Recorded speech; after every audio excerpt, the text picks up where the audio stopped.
Hoy el país conmemora el repudio a la intervención militar de los Estados Unidos en 1965, a la invasión de las tropas yanquis, hace 55 años. El día previo, con la victoria de las fuerzas constitucionalistas y del pueblo en el Puente Duarte, en la batalla del Puente Duarte, se consolidó la victoria del movimiento constitucionalista a escala nacional. Ya incluso importantes cuarteles del interior del país, de provincia, se habían sumado al mando constitucionalista y habían asumido el restablecimiento de la Constitución del 63 y del gobierno de Bosch. La victoria en el Puente Duarte contra las tropas de San Isidro, donde se concentraba el principal poder de fuego del país. Las unidades de blindado, la Fuerza Aérea, que procuraban entrar por el puente, la única entrada a las ciudades del este del país, para retomar la ciudad. Bueno, fueron humillados en el puente.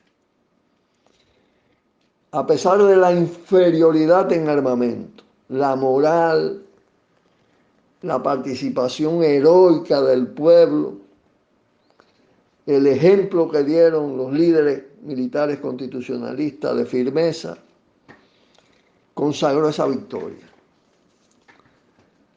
E inmediatamente después se decide en Washington la invasión de sus tropas. El reemplazo del viejo ejército que ya había sido derrotado.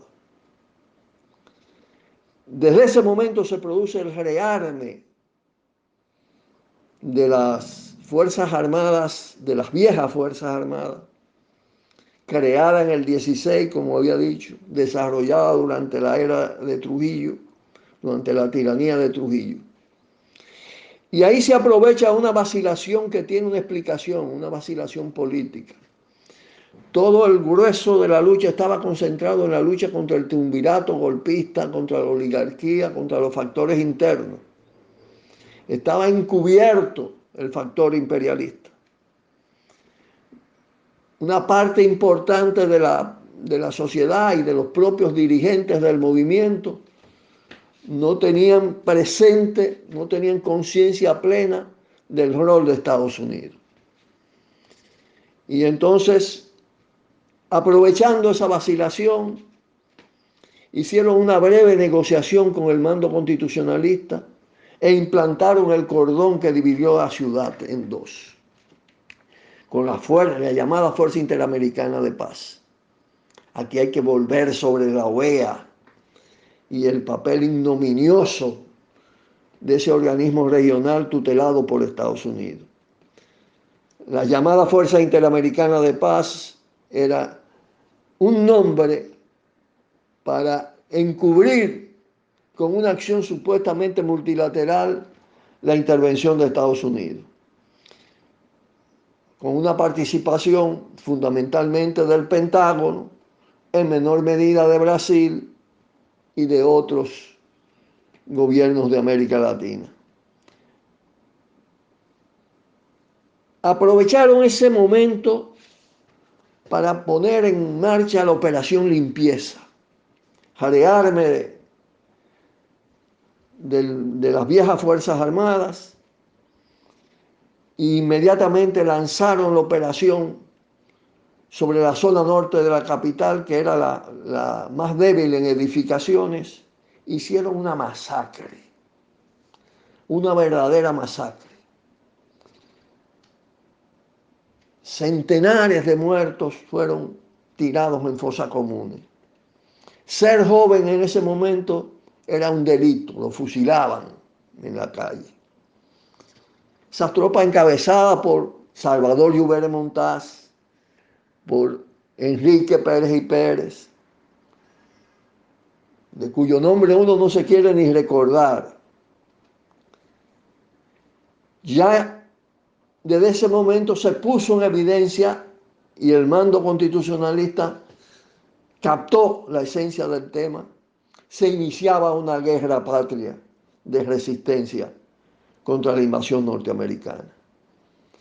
Fue un periodo de resistencia heroica, más de 4 meses, casi 5 meses, con momentos estelares como fueron la batalla del 15 y 16 de junio, el intento de tomar de las fuerzas norteamericanas, estadounidenses, de tomar la zona constitucionalista.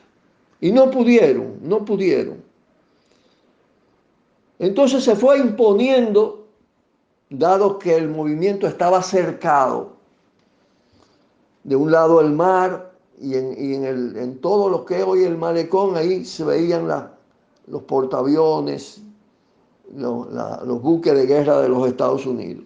El río Sama, cercado por el cordón, que era a la altura de lo que hoy es la 27 de febrero, y cortada la ciudad también por la calle Pasteur. Cercaron el movimiento constitucionalista porque gran parte de los combatientes, cuando se produjo la operación limpieza, se refugiaron en la zona constitucionalista, Ciudad Nueva y zona colonial, que tenían en ese tiempo las edificaciones más fuertes. Y ahí se podía hacer mejor la resistencia. Se impuso en esas condiciones la salida negociada y la firma del acta institucional. No pudieron asaltar la zona y exterminarnos, pero sí pudieron imponer su fórmula política. Fue una negociación obligada, necesaria, pero realmente ominosa. La intervención militar continuó meses después y el acuerdo estableció el gobierno de García Godoy, un político conservador de origen trujillista, que tenía cierta fama de mediador, de algo liberal, que realmente es el gobierno que inicia la fase del terrorismo de Estado, con el asesinato de Pichirilo, del comandante Pichirilo, en la misma zona constitucionalista.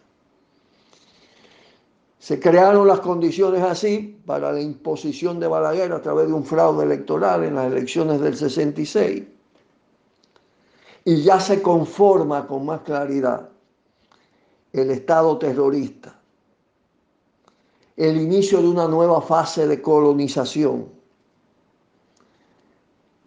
el despliegue de un proceso de expansión del capitalismo dependiente y, naturalmente, los nuevos mecanismos de intervención, porque de entrada estaba contemplado retirar el grueso de la tropa sin dejar de controlar de manera absoluta toda la situación. Pero de eso vamos a hablar en el próximo segmento.